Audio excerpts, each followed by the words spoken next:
Good morning, I'm Gretchen Ho. We're coming in live this Thursday, the 18th day of September, bringing you Morning Matters because your mornings matter. Let's get to the stories that matter today. The House of Representatives has a new speaker. Following the resignation of Martin Romualdez yesterday, lawmakers elected Isabela Congressman Boji D to the post.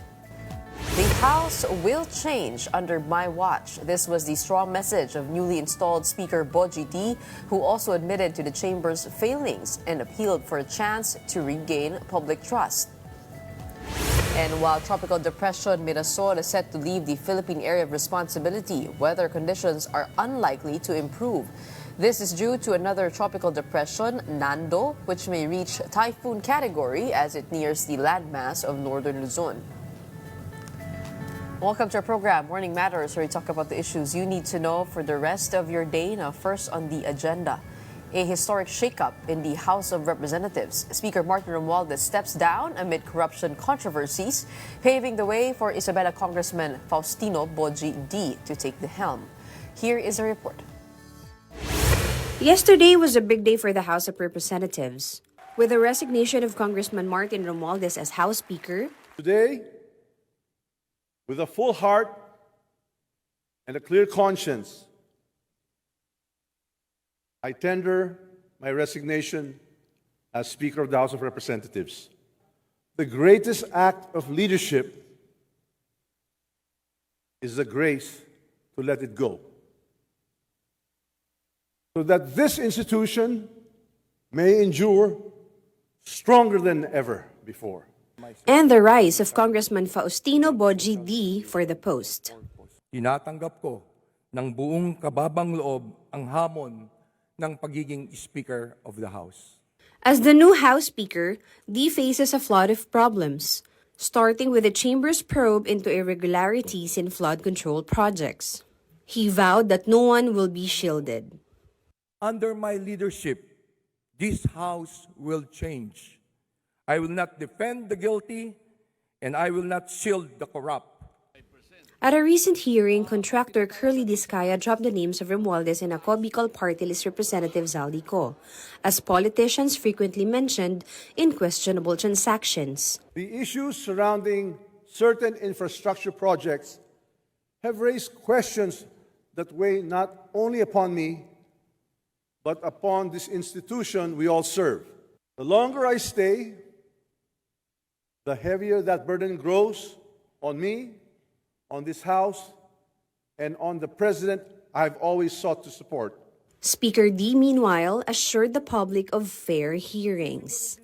Kung meron mang mga pangalang nabanggit sa mga pagdinig na ito, may mga tamang forum para sila ay makapagpaliwanag. No rank, no ally, no office will be spared from accountability. Beyond the probe, D said he will focus on the 2026 budget, promising close scrutiny of every peso. Sisiguraduhin natin na ang bawat sentimo ng paglalaanan ng budget sa bawat departamento ay tutugma sa pangangailangan ng mamamayang Pilipino. Pagtutulungan nating makapagpasa ng isang maayos at malinis na budget. The new speaker also appealed to the public to restore their trust in Congress, asking for a second chance. Sa ating pong mga kababayan, hinihiling ko po na magpatuloy tayong magmatsyag at magbantay. Tanging kayo lamang po ang makakapagsabi at makakapagpasya kung dapat bang ibigay ninyo muli ang tiwala sa amin. His message to the new Congress: Sa bagong Kongreso, ipaparamdam po natin ang tunay na malasakit. Ipapamalas natin ang tunay na paglilingkod. Walang ibang agenda, walang ibang interes. Kapakanan ng Pilipino ang simula, gitna at dulo at wala ng iba. Several lawmakers from both the House of Representatives and the Senate have welcomed Representative Boji D's election as the new speaker. More in this report. The change in House leadership has drawn largely positive reactions. Several lawmakers expressed confidence in new Speaker Boji D, citing his extensive political experience. Nakita naman natin naging magaling siyang congressman, naging magaling din siyang governor, naging magaling din siyang vice governor, at talagang nakita naman natin na naging stable naman, no, nung pinamamahalaan niya yung probinsya ng Isabela. I have known him to be a good man. He has his own quiet leadership here in the House of Representatives as Deputy Speaker, and I'm ready to serve him as a floor leader in plenary. Even those who were once considered potential contenders acknowledge the significance of the transition. Magkakaroon ng leadership na change, di ba? Ito yung first step naman doon sa reforma. So, bigyan man naman natin ng pagkakataon, di ba? The public confidence with the institution has been eroded. So how can we regain that trust, no? With the present leadership being a suspect of the scandals that has been brought up? Some lawmakers, however, remain cautious. Deputy Speaker siya ni Romualdez. Ang feeling ko, pag siya yung naging speaker, mauulit yung issue na to next year kasi parehas lang sila ni Romualdez. Both under Marcos, walang mangyayari dito. In the upper chamber, President Tito Soto called D an excellent choice, highlighting his long, controversy-free track record in public service. It's a very good record. He's been vice mayor, mayor, congressman, governor, vice governor, congressman-elect. And in all those years, no bad record. I'm sure he's capable and it'll be good for the House. Presidential sister Senator Amy Marcos also acknowledged D's capability but described him as too kind to face the challenges of his new role. Si Boji, kawawa naman. Ang hirap ng lugar niya. Kilala ko si Boji, bata pa kami. Magkasama kami sa Kabataang Barangay. Sobrang bait ng tao, awang-awa ako sa kanya. Magaling si Boji, kaya lang ang depekto lang niya, sobrang bait. Yun na nga. Marami talagang magpapalusot, maraming magdidemand. Ako, apakahirap ng sitwasyon niya. Arguably the worst job in the world. Meanwhile, Senator Bato de la Rosa questioned former Speaker Martin Romualdez's resignation, suggesting it could be seen as an admission of guilt amid controversies surrounding flood control projects. Is that a sign of guilt? Bakit siya nag-resign? Ha? Sign of guilt ba? Guilt about what, sir? About the accusation. About the problema natin sa flood control. I don't know kung anong bakit siya nag-resign. For News 5, Mon Gualvez, we are One News. Agriculture Secretary Francisco Tiu Laurel Jr. said Representative Zaldi Co approached him in September 2024 to request import permits for frozen fish. In an interview with The Big Story, Laurel said Co identified 3 companies seeking a total of 3,000 containers. However, the Department of Agriculture declined the request. Laurel added that the 3 companies had sought to import around 90,000 tons of fish. I told him na mahirap ito dahil the amount is so huge. Number one, it's more than the allocation for everybody, no, the industry itself. He tried to justify it to me na hindi, dapat mas marami para mas magmura ang isda at just trying to justify whatever possible to convince me. And then, I really tried to avoid him sometimes calling and texting. Let's move on over to weather. Pag-asa is monitoring 2 tropical cyclones within the Philippine area of responsibility. Tropical Depression Mirasol was last spotted some 165 kilometers west of Calayan, Cagayan, while Tropical Depression Nando was located 1,225 kilometers east of southeastern Luzon. Mirasol is expected to intensify further but is already on its way out of par. Nando, meanwhile, is forecast to move slowly northwestward over the West Philippine Sea, or rather the Philippine Sea. It will continue to intensify and may reach typhoon category by Saturday. For now, signal number 1 remains up over several areas due to TD Mirasol. Now, these are Batanes, Babuyan Islands, western portion of mainland Cagayan, Apayao, northern portion of Abra, Ilocos Norte, and northern portion of Ilocos Sur. When we return, we'll further discuss leadership change at the House of Representatives with House Deputy Speaker Jay Kong-hoon. Don't go away. Morning Matters will be back after a quick break.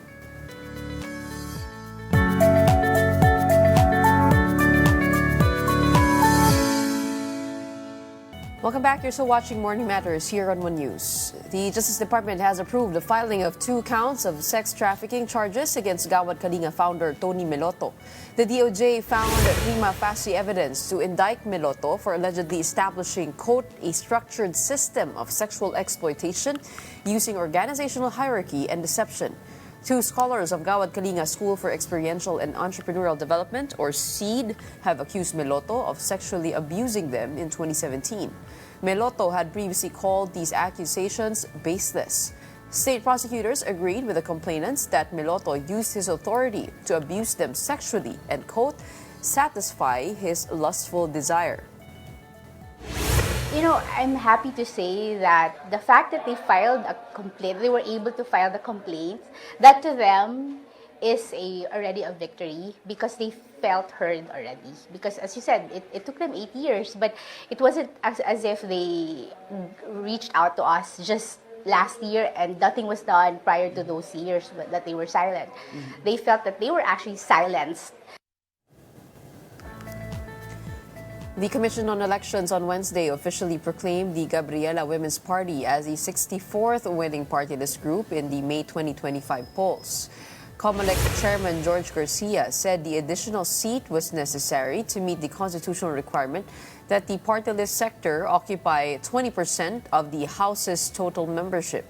Gabriela Party List Representative Sara Jane Elago, who attended the proclamation as the group's first nominee, vowed to push for measures promoting women's rights, genuine agrarian reform, and affordable basic goods. Gabriela, which ranked 55th in the party list race with 256,811 votes, secured the final seat after the COMELEC UNBAC upheld the cancellation of Duterte Youth's registration for failing to disprove the grounds for its disqualification. Moving on over to sports, Alas Pilipinas stand on the brink of history in the 2025 FIVB Men's World Championship. With a 1-1 record in Pool A, the host squad needs just one more big win to secure a spot in the round of 16. Their final challenge is a clash with powerhouse Iran that's happening later today at the Mall of Asia Arena. A win over Iran would mark the country's first ever advance to the knockout stage in the FIVB Worlds. We'll take a short break. Keep it here on One News. More matters discussed after a quick break.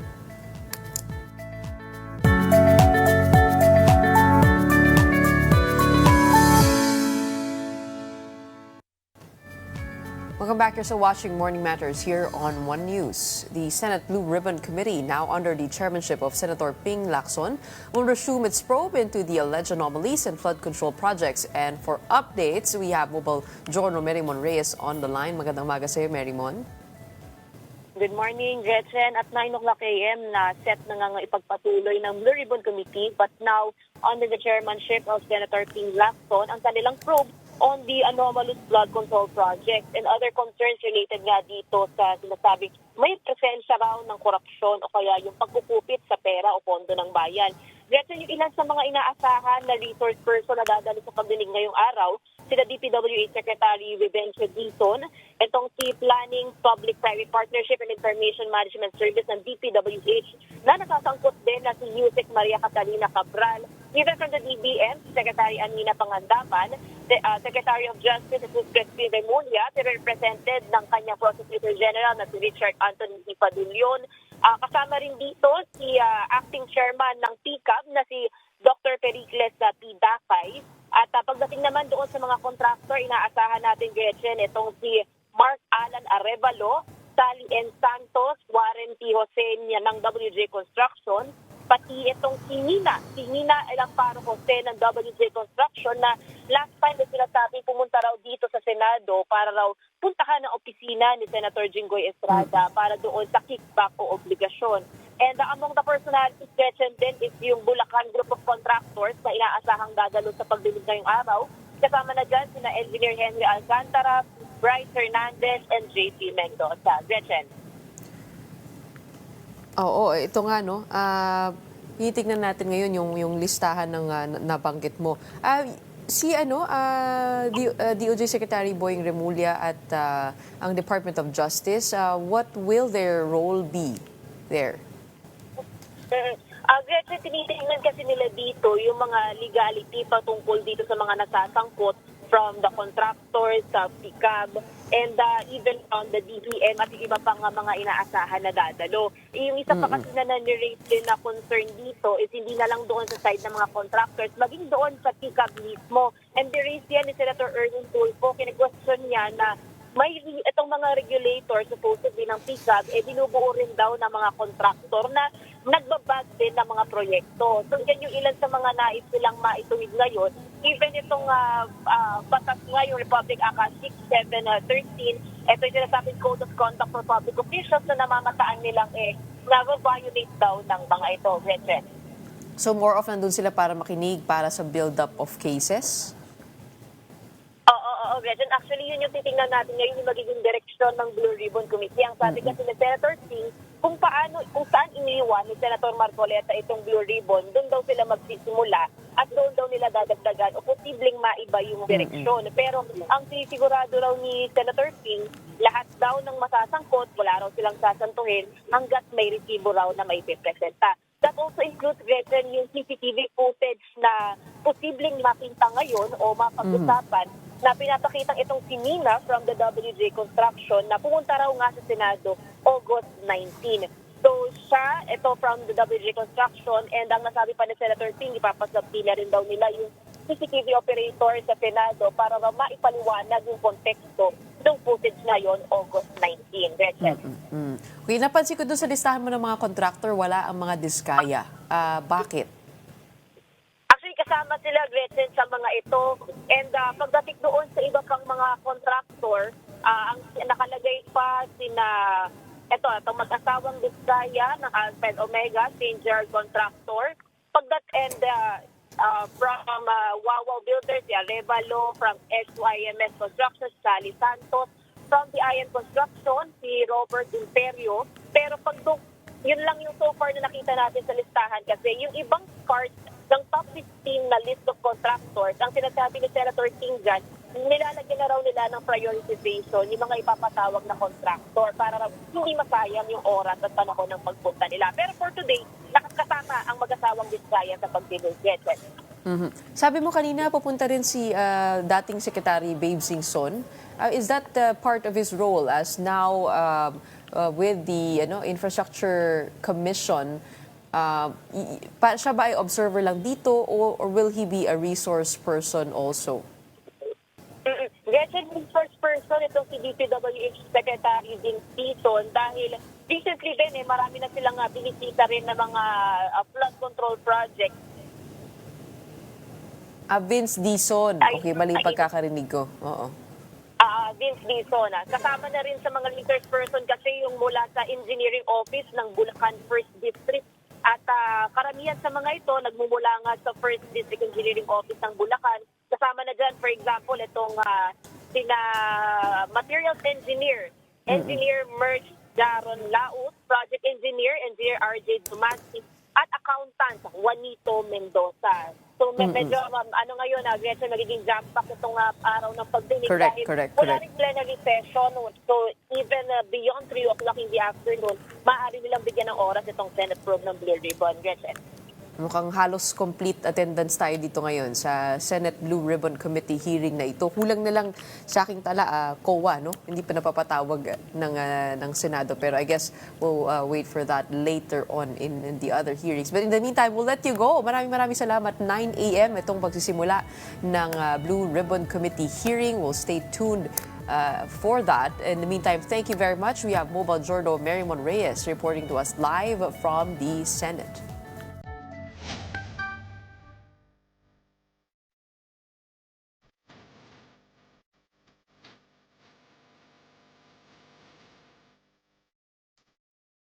The independent bloc of Representatives Albi Benitez, Toby Chanco, and Duke Frasco has crossed over to the majority. This comes following the election of Isabela Representative Faustino Boji D as the new House Speaker. The three lawmakers who previously opposed Romualdez' speakership threw their support behind D.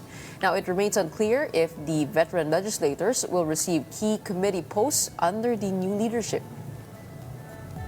And joining us today, we have Bacolod City Representative Albi Benitez. Will get his thoughts on this major political shift and what it means for Negros and the country. Magandang umaga po sa inyo, Congressman. Magandang umaga, Gretchen. Magandang umaga sa lahat ng nakikinig. Congressman, yesterday I was listening to an interview of Sandro Marcos at sabi po niya, kayo po ay nag-give way for Boji D. Is that true? And why did you give way? Well, ano naman very collegiate naman yung body ng Congress at pag nakita po natin na may majority na ang isang kandidato for speaker or napili na ng mga major political blocs at saka majority ng mga members natin, hindi na po tayo humahabol ng position. I think by the change of leadership, sabi nga ng bagong speaker, Speaker D, na to give him a chance to redeem the image of the House. So that's why bumoto na kami para sa kanya. So you were hoping also that you might be elected as House Speaker? Well, sa usap-usapan naghahanap talaga ng kapalit, no? I think when all of these issues came about and para naging suspect nga ang Congress at dahil part sila at they play a major role on the scandals that we've been hearing, marami pong lumapit, marami pong nagsabi na dapat pong palitan and ako naman sang-ayon ako doon. So that's the reason why I think my name was dragged as a possible candidate. Oo. Sabi nga po ni Senator Amy Marcos, sobrang bait daw nitong si Boji D. At ang yung fear niya, baka mahirapan nga. No? Pero is he some sort of a middle ground candidate? Kaya siya yung siya yung napili? Well, if you listen to what he said, no, yung right after when he was elected, nagbigay po siya ng isang talumpati at makikita mo pa yung sincerity niya, makikita mo po yung character niya. Talaga ho siyang ganun. I think Senator Amy is correct. Talagang mabait siya, but he was firm on what he intends to do during his term. So kayo po ngayon ay parte na ho ba ng majority? Hindi na po kayo independent? Tama po yun.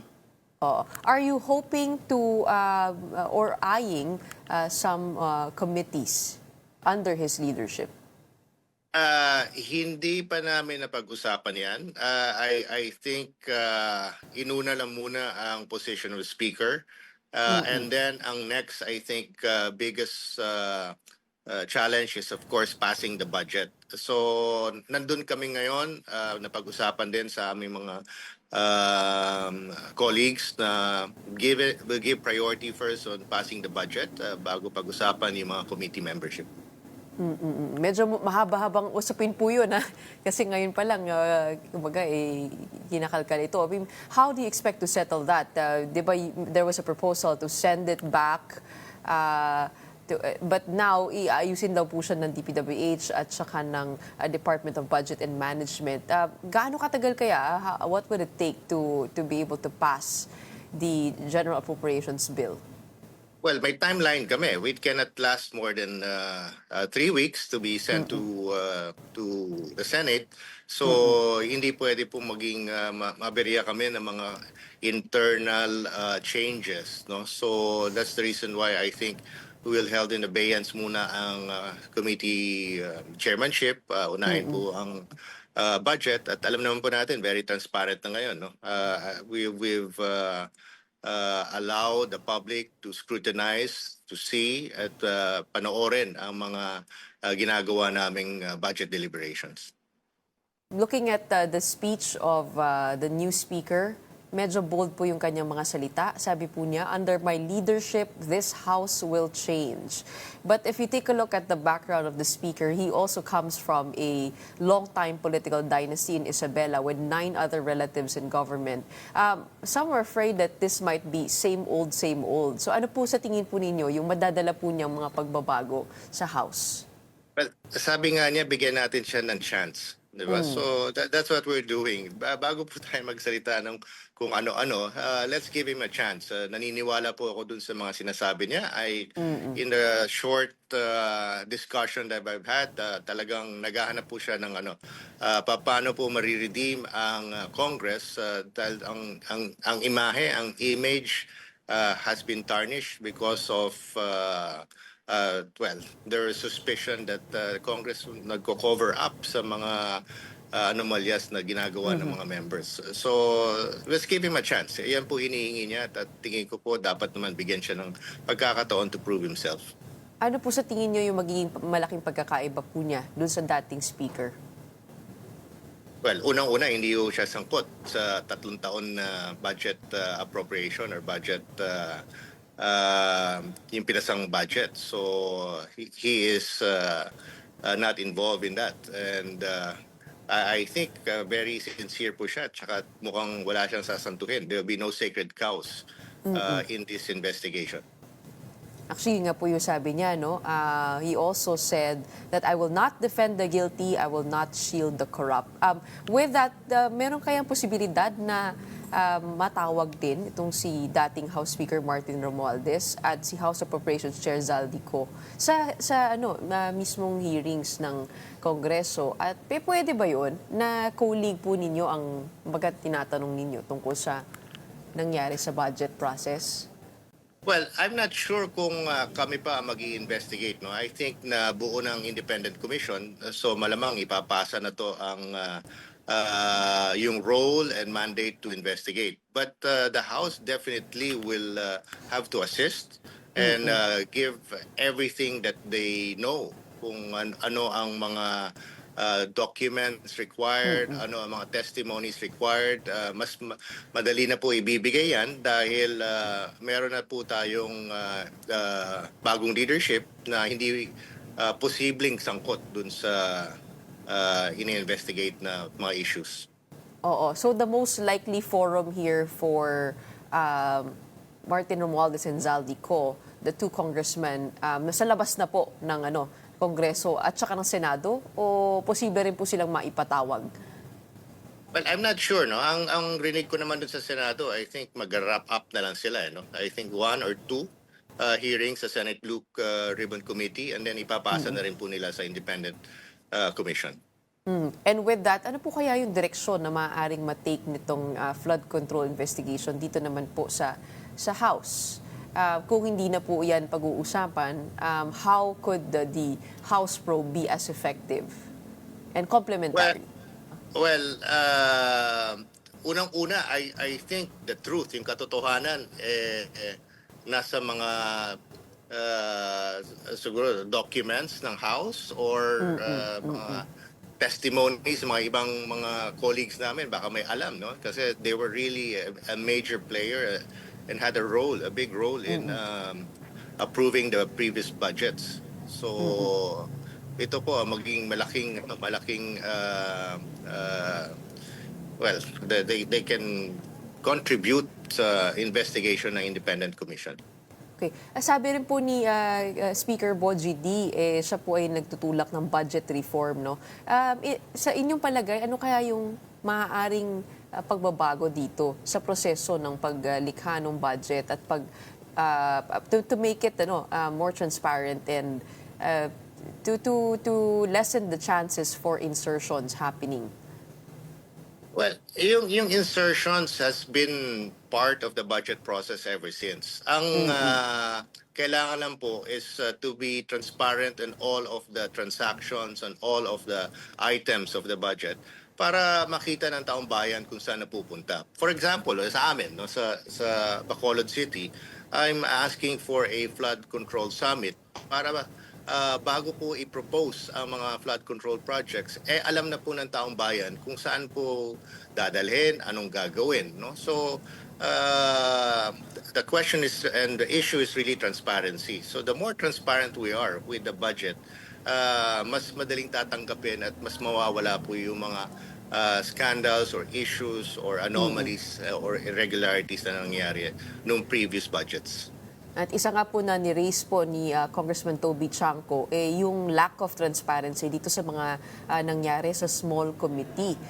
Tingin niyo po ba posible na makompel to submit the report from that small committee under the leadership of Boji D? Kasi parang sabi po niya hanggang ngayon, di pa rin niya natatanggap yung report na hinihingi po niya. Dapat po. That's why with this new leadership, I'm expecting po lalabas na po yan.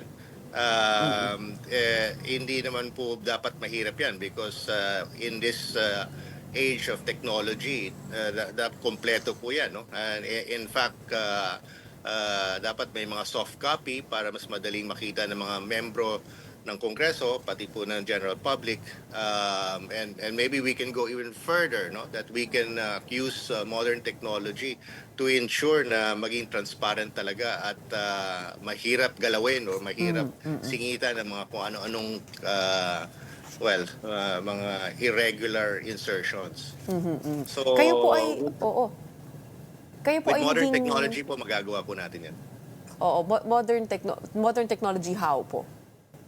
For example, di ba? We can use blockchain. Blockchain as a technology to ensure na bawat palit ng budget, bawat galaw ng budget, alam po natin kung sino gumalaw, saan napunta, saan nanggaling, at easily verifiable, easily seen by everyone. So, madali na po yan sa ngayong panahon, di ba? So, it's just a matter of just getting it done at hindi na po kailangan tanungin. Si Kong Toby Chanco had to ask several times. But if we put it in this kind of technology, napakadali na po makita. In fact, hindi na kailangan tanungin. Pwede na pakita beforehand. Yun nga po, no, kung gugustuhin talaga, posible, lalong-lalo na sa ngayon. Pero kayo po ba, sa inyong distrito, ano po yung nakita ninyo? Meron po ba kayo nakitang irregularities? That's why you were vocal also against the House Speaker and retaining him as House Speaker. In your experience, how was that process, the discussions on the budget, and particularly dito po sa infrastructure? Well, sa Bacolod City, halos wala actually walang ghost project. Ang isa lang ang actually that caught my attention was a cat's eye project na pahinto naman, no? That was inserted I think 2024 or 2025 pero napahinto na po 'yon. So yun lang po ang nakita ko, but otherwise all the rest wala pong ghost projects at tinitingnan na lang po natin kung saan pa kulang na kailangan dagdagan ang mga flood control projects sa city. Pero marami po nagtataka, no? What could have caused the falling out with the former House Speaker between you and him? And some say that your opposition to him might be more political in nature. How do you respond to that criticism? Hindi naman, kasi kung political yun, nakikita mo, madami sa amin have supported him because of siguro they think it's a survival para sa district nila. Pag lumabang kasi sa speaker, pwede kang mawalan ng budget, pwede kang pahirapan, and all those things. No? So if I was looking at it politically as far as I'm concerned, I would have just joined it. But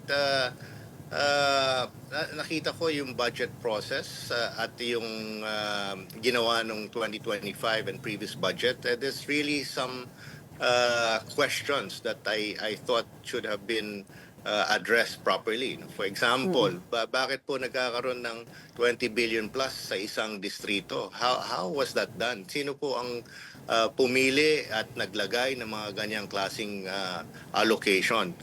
So, yung mga yon really well, made me think na dapat talaga may magbago.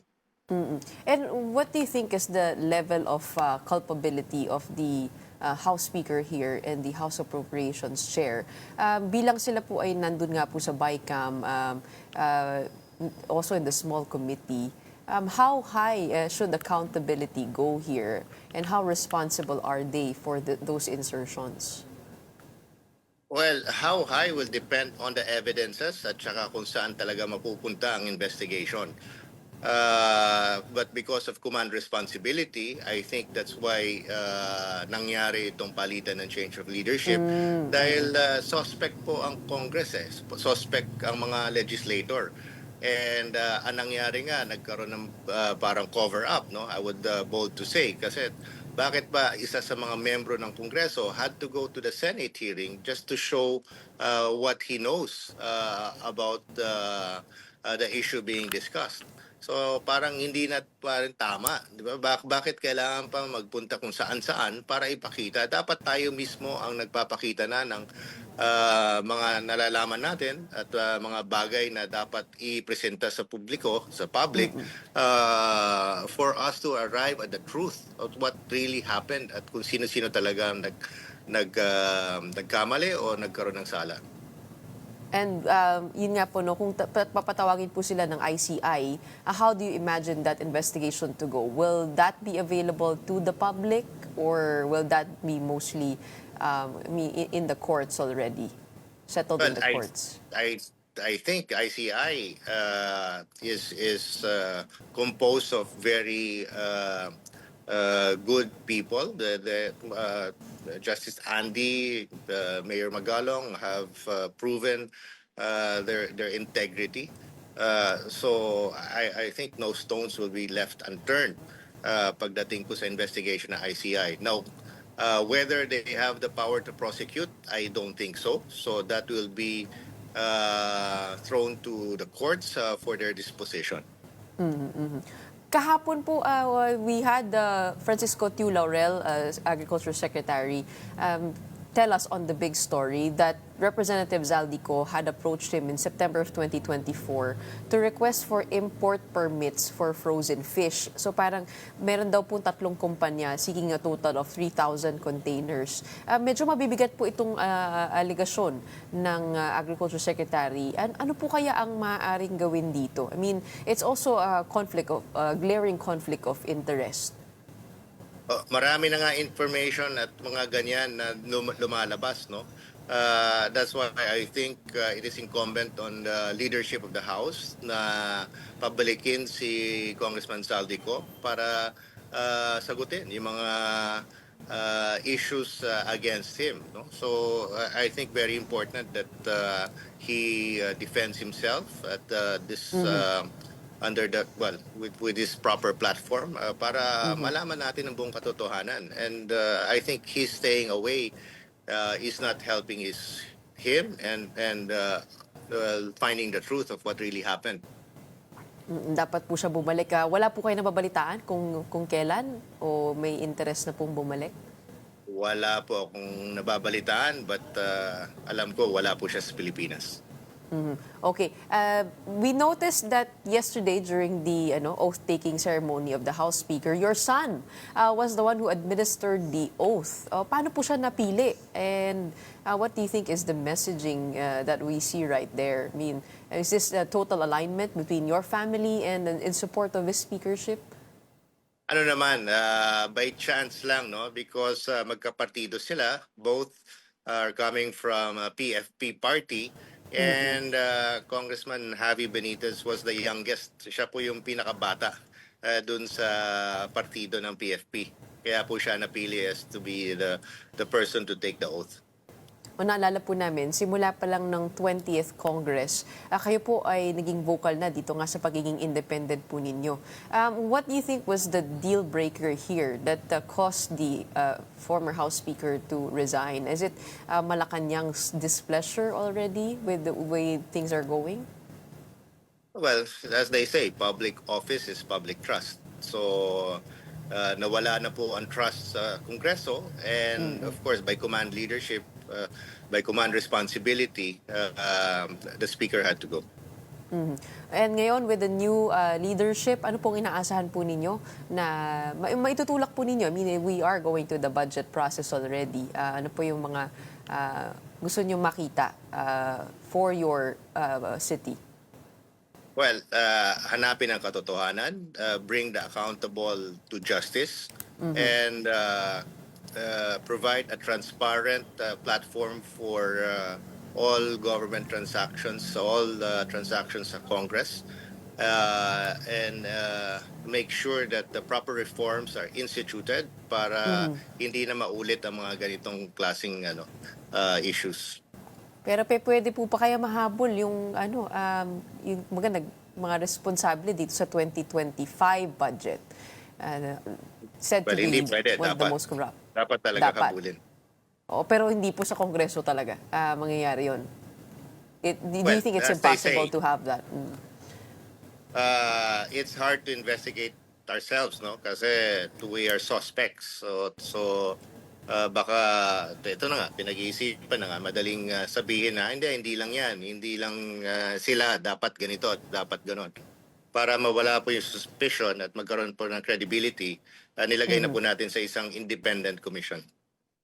Okay, maraming salamat for giving us your 2 cents on the new leadership in the House. And congratulations, I guess, because you've been pushing for this from the very start. We hope to see those changes that you mentioned in the House and for the House to regain the people's trust.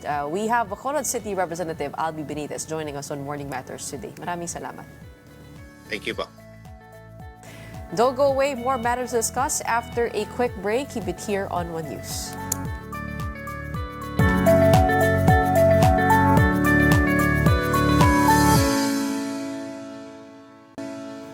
Welcome back. You're still watching Morning Matters here on One News. Malacanang has welcomed the leadership of newly elected House Speaker Isabela Representative Faustino Boji D. III. The Presidential Communications Office said the administration looks forward to working with D to advance policies that drive economic growth, strengthen basic services, and safeguard democracy. It added that President Bongbong Marcos underscored the House's crucial role in addressing pressing national issues and delivering concrete results that improve the lives of Filipinos, while also emphasizing respect for the chamber's independence. The palace likewise acknowledged the contributions of former Speaker Martin Romualdez. Metro Manila mayors have approved a uniform parking ban on national primary roads to ease traffic congestion. Under MMDA Regulation Number 25001, the Metro Manila Council prohibited parking on major thoroughfares such as EDSA, Rojas Boulevard, Taft Avenue, Quezon Avenue, Commonwealth Avenue, Katipunan Avenue, and Bonifacio Drive. On-street parking may be allowed on secondary roads through local ordinances except from 7 a.m. to 10 a.m. and from 5 p.m. to 8 p.m. The Swift Traffic Action Group, equipped with body cameras, will enforce the ban. The Department of Health has issued a warning to reckless drivers. They will not be covered by the zero balance billing if it is proven that their recklessness on the road caused the accident. More details in Mobile Journal Ivan Tariquez report. Kung hindi ka takot madisgrasya kaya pasaway ka sa kalsada, huwag ka mandami ng iba. Yan ang mantra ng Department of Health dahil tiniyak nilang hindi maisasama ang mga kamote riders sa zero balance billing. Nag-viral online ang rider na ito habang gumagawa ng isang TikTok challenge sa motor. No hands pa at ang motor na ginamit walang plaka. Kaya nga ang sabi ng ilan, certified kamote rider. Pero ayon sa Department of Health, kung maaksidente ang tulad ng rider na ito, hindi siya saklaw ng zero balance billing ng gobyerno. Ayon pa sa DOH, bukod sa hindi automatic na may sasama sa palibreng ospital, dapat manugod pa sa batas sa mga kamote rider at driver. You are admitted because you were not wearing a helmet, you were not wearing a seatbelt, you were drinking, you are not now disqualified from the zero balance. Ayon sa DOH, may higit 5,000 traffic injuries ang naitala nitong July. Nasa higit 3,300 ang kaso na kinasangkutan ng mga motorsiklo at kulang-kulang 3,200 sa kanila ay walang suot na helmet. Nasa 40 naman ang italang nasawi dahil sa mga aksidenteng ito. Uminom ka and drive ka, you end up in my emergency department, you end up in my therapy. if you're lucky. The problem is 13,000 a year are not lucky. They end up dialing in. Sangayon naman ang ilang mga rider na aming nakausap. Ani nila, hindi naman kahirapan ang pagsusot ng helmet at pagsunod sa mga batas trapiko. Dapat lang siguro kasi sila naman ang mali. Alam nilang bawal yung ganon, ginagawa pa nila. Sabi nga naman nakakatanda, don't drink and drive. At syempre, lagi magsuot ng helmet pag bumabiyahe. Safety is always the best policy. Mobile Journey Event rin po hatid ang mukha ng balita. It is 9 a.m. The Blue Ribbon Committee hearing over at the Senate is set to begin. Let's watch out for that here on One News. That wraps up today's episode of Morning Matters, though. We hope we've given you the right start to your morning. Let's go ahead and make the day matter. My name is Gretchen Ho. We are One News, all sides, all the time.